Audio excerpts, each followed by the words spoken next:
미국의 트럼프 내셔널 파크에 가면 이런 안내 문구가 있다고 합니다. 제가 영어를 잘 못하지만 그래도 한번 읽어보겠습니다. Follow this trail map through Trump National Park to discover breathtaking waterfalls at point 1, 2, and 3. 이걸 번역하면요. 이 지도를 따라 트럼프 국립공원을 트레킹을 하면 1, 2, 3 지점에서 엄청난 광경의 폭포를 만나볼 수 있습니다. 물론 농담입니다. 트럼프 내셔널 파크라는 곳은 당연히 없고요. 제가 만들어낸 순수 창작 농담입니다. 오해 없으시길 바라고요. 트럼프 취임 이후 트럼프의 한마디에 시장이 출렁대고 있습니다. 미국이 세계화는 포기하고 마가 미국 혼자만 잘 먹고 잘 살겠다고 하는 거죠. 그래서 고율 관세를 매기겠다, 불법 이민자를 다 추방하겠다 등등 트럼프 뉴스가 나올 때마다 주식시장은 폭락했다, 만회했다. 그 변동성이 장난이 아닙니다. 트럼프 행정부 취임 이후 이 짧은 기간 동안에 미 증시는 3번의 폭락을 경험하고 있고요. 지금이 그 3번째입니다. 과연 트럼프가 반시장주의자인지 이건 시간을 내서 다시 한번 깊게 살펴볼 이슈일 것 같고요. 오늘은 테슬라를 살펴보는 게 목적인데요. 테슬라가 워낙 변동성이 큰 종목이기도 하지만 지금은 그 고점 대비 워낙 큰 폭으로 떨어졌죠. 그래서 테슬라에 투자하는 입장이라면 이 상황에 흔들릴만 합니다. 장기적인 관점에서 지금의 상황을 셀의 관점으로 봐야 하는지 바이의 관점으로 봐야 하는지 이 변동성을 어떻게 받아들여야 할지 제 의견을 말씀드리려고 합니다.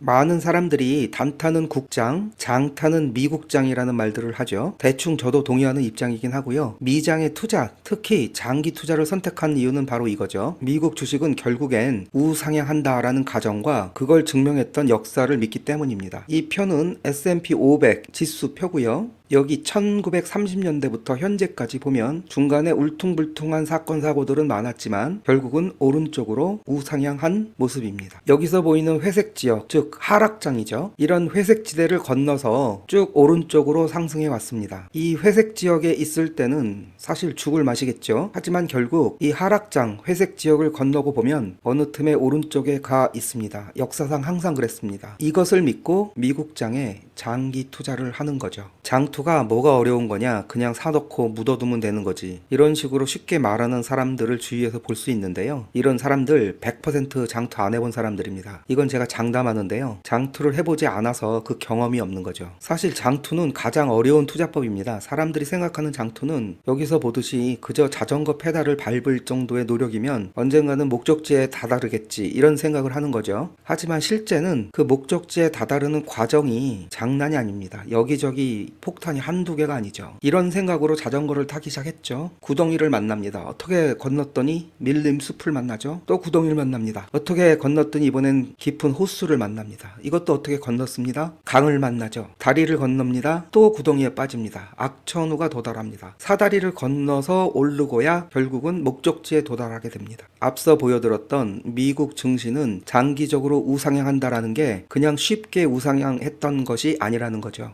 어떤 한 종목을 매수할 때 혹은 매도할 때 그 회사의 스토리, 실적, 주가 흐름, 그런 것들 중 어느 하나 중요하지 않은 게 없죠. 하지만 저는 기술적으로 RSI 보조지표를 가장 중요하게 생각하고 있습니다. 평소에 째려보던 종목이 하나 있다고 했을 때 100불이 80불로 떨어졌다고 매수하는 게 아니고요. RSI가 50을 지나 30에 근접하면 매수 준비를 시작합니다. 반대로 80불에서 100불로 올랐다고 매도하는 것이 아니고요. RSI가 70에 근접하면 매도를 할지 고민을 합니다. 물론 그 종목이 어떤 종목이냐에 따라 기준으로 삼는 RSI 숫자는 좀 틀리지만요. 지금 말씀드린 건 사실 여러 가지 중 저의 매매 기법 중에 하나이고요. 절대 추천하는 방법은 아니라는 점 꼭 알아주시기 바랍니다. RSI에 대해서 얘기 좀 해보려고 하는데요. RSI는 잘 아시지만 주식이나 코인, 이런 금융자산의 과매수 또는 과매도 상태를 판단하는데 사용되는 기술적 분석 지표입니다. RSI가 어떤 의미를 갖고 있는지 쉽게 예를 들어 보겠습니다. 여기 시장이 있습니다. 이곳에서는 하나의 특정 상품을 사고 팔려는 100명의 사람들이 모여 있습니다. 그 100명 중 상품을 이미 사서 들고 있는 사람이 70명이고 아직 상품이 없는 사람이 30명이라고 가정을 하겠습니다. 매수한 사람이 더 많은 과매수 상태인 거죠. 이 수치를 표현한 것이 RSI 70입니다. 이 의미는 상품을 들고 있는 사람이 없는 사람보다 훨씬 많음을 의미하고요. 그렇다면 앞으로는 이 상품을 팔 사람이 많을까요? 살 사람이 많을까요? 당연히 팔 사려고 하는 사람들이 많습니다. 그럼 가격은 떨어지겠지요. 만약 내가 상품을 갖고 있어서 팔고 싶으면 가격이 이제부터 떨어질 테니 빨리 팔아야 합니다. 반대로 내가 상품이 없어서 사려고 한다면 지금이 가장 비쌀 때니 지금 사면 안 됩니다. 즉, 이 시점, 다시 말하면 RSI 70인 시점은 셀의 관점을 가져야 합니다.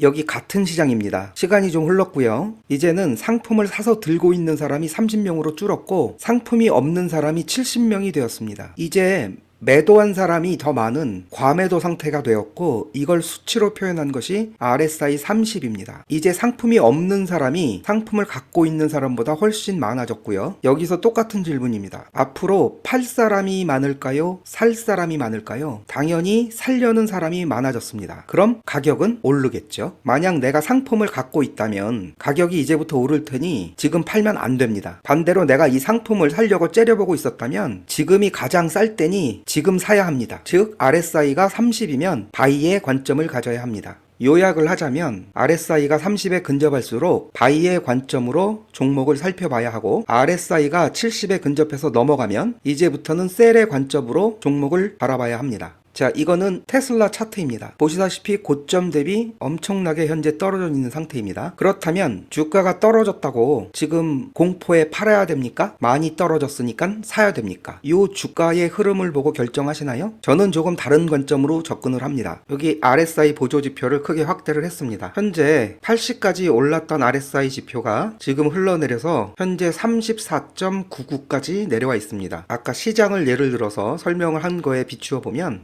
시장에 있는 100명 중에 65명이 팔았습니다. 다시 말씀드리면 65명이 테슬라 주식이 없고요. 35명만이 테슬라 주식을 갖고 있습니다. 그러면 앞으로 테슬라 주식을 살 사람이 많을까요? 팔 사람이 많을까요? 살 사람이 많을 겁니다. 그러면 가격은 오를 확률이 높다라는 의미입니다. 주가 차트를 놓고 보면 공포스럽습니다. 다 갖다 팔고 싶죠. 하지만 RSI 지표를 보면 가격은 지금부터 꺾여서 올라갈 확률이 높은 상태입니다. 지금 말씀드린 것은 RSI만 믿고 매매 결정을 하라라는 말씀을 드리는 것이 아니고 당연히 주가도 보고 회사의 펀더멘털도 봐야겠지만 RSI를 놓치지 말라라는 뜻에서 말씀드리는 겁니다. 그럼 RSI가 낮아졌다고 무조건 이제 사면 되나? 라는 질문을 하실 텐데요. 당연히 그건 아닙니다. 그거보다 더 중요한 것이 회사에 어떤 문제가 없는지 그리고 앞으로 좋아질 것인지 이런 것들을 봐야겠죠. 실제 매매를 할 때 정보력과 계산력 등을 총동원해서 이 회사가 괜찮다라는 결론이 나오면 그 다음에 RSI를 보고 지금이 살 때인가, 다시 말해서 RSI 숫자가 가능하면 30에 접근을 하는가 라는 것을 확인하고 최종적으로 진입한다 라는 결론을 내릴 수 있습니다. 테슬라를 둘러싸고 있는 상황에 대해서 간단하게 한번 체크를 해보겠습니다. 왼쪽이 나쁜 점이고요, 오른쪽이 좋은 점입니다. 현재 미국의 거시경제가 상당히 좋지 않습니다. 전반적으로 미장은 하락 분위기이고요. 특히 관세나 금리 등 이런 쪽에 걱정이 많이 있습니다. 좋지 않습니다. 얼마 전에 중국의 BYD가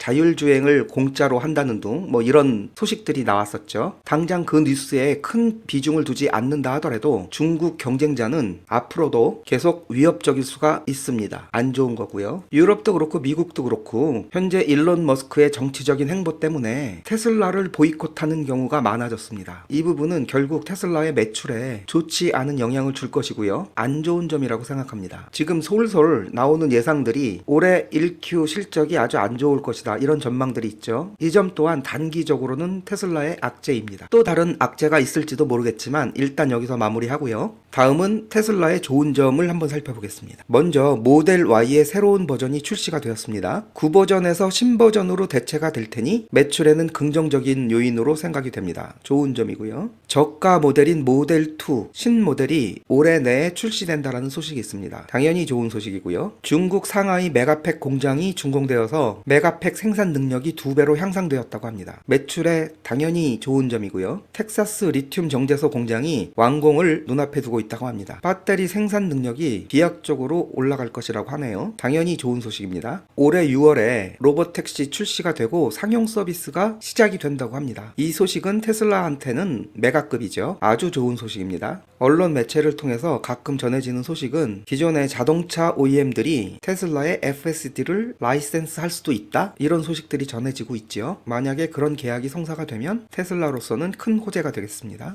바로 오늘 들려온 소식인데 중국 미국에서 FSD 승인이 임박했다고 합니다. 테슬라로서는 굉장히 좋은 소식이라고 생각하고요. 가장 대박으로 예상되는 것은 휴머노이드 로봇인 옵티머스입니다. 이 부분이야말로 테슬라의 가장 큰 모멘텀으로 작용할 것이라고 생각합니다. 나쁜 점과 좋은 점을 놓고 볼 때 펀더멘털에 영향을 줄 수 있는 나쁜 것보다는 좋은 쪽에 훨씬 많아 보입니다. 이 나쁜 점들을 무시하자는 얘기는 아니고요. 이 좋은 점들이 나쁜 점을 덮기에 충분한 힘을 갖고 있는 것이 아닌가 그런 생각이 듭니다. 요약을 시작하겠습니다. 테슬라의 전망이 좋다는 말씀은 전장에서 이미 드렸고요. 테슬라 RSI 현재 34.99입니다. 앞서 설명드린 RSI 이론에 따르면 이제부터는 사려는 사람이 많아지겠죠. 따라서 주가가 오를지 내릴지 한번 생각해 보시고요. 분명한 건 사야 할 사람은 지금이 타이밍이고 이미 가지고 있는 사람은 지금은 팔 때가 아니라는 겁니다. 마지막으로 오늘 처음 드린 얘기를 짚고 넘어가고 싶은데요. 미장은 중간에 산 넘고 물을 건너더라도 결국 장기적으로는 우상향한다.